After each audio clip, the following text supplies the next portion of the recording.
Monsieur le Président, regardons pour voir encore si la cassette saute toujours.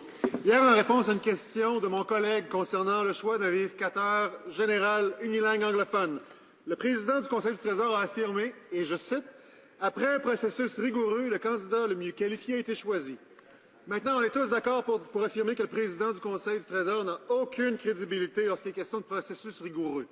Cependant, on aimerait tout de même savoir ce qu'il y a de rigoureux dans le fait de choisir un unilingue anglophone pour un poste pour lequel la maîtrise des deux langues officielles est essentielle. Mr. Speaker, as I mentioned before, Mr. Ferguson is learning French, as are many members of this House, as well as many members of the public service. If the member opposite doubts Mr. Ferguson's commitment, then perhaps he would like to come to Public Accounts Committee on Monday and ask him directly, as I'm sure he will.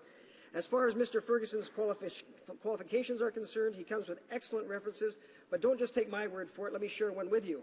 He will be a very good Auditor General. He is very capable, a very nice person, and I think once parliamentarians get to know him, they will appreciate him. Who said that, Mr. Speaker? The former Auditor General herself, Sheila Fraser. Monsieur le Président, c'est encore la même cassette, évidemment.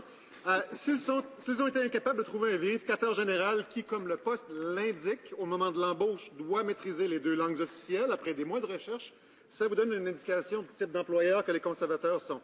Monsieur le Président, lorsqu'une compagnie privée exige une compréhension des deux langues officielles, c'est qu'il s'agit d'une compétence essentielle pour l'accomplissement du travail demandé. Pourquoi les conservateurs traitent-ils cette exigence comme un détail secondaire qui peut être laissé de côté lorsque ça devient inconvénient? Mr. Speaker, the government sought bilingual candidates. After a thorough process, the successful candidate was determined to be by far the most qualified. Mr. Ferguson has undertaken to become proficient in both of Canada's official languages, and he's already begun training.